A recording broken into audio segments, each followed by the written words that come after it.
Hi, I'm Roy from Roy's Garage.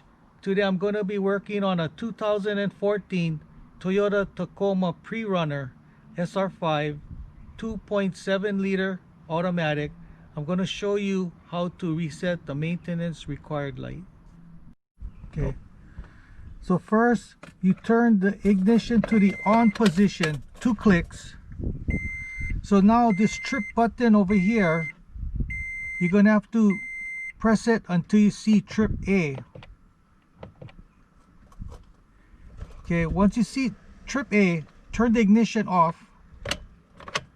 Okay, so now you got to hold the button down with one hand. With the other hand, turn the ignition key on, 2 clicks.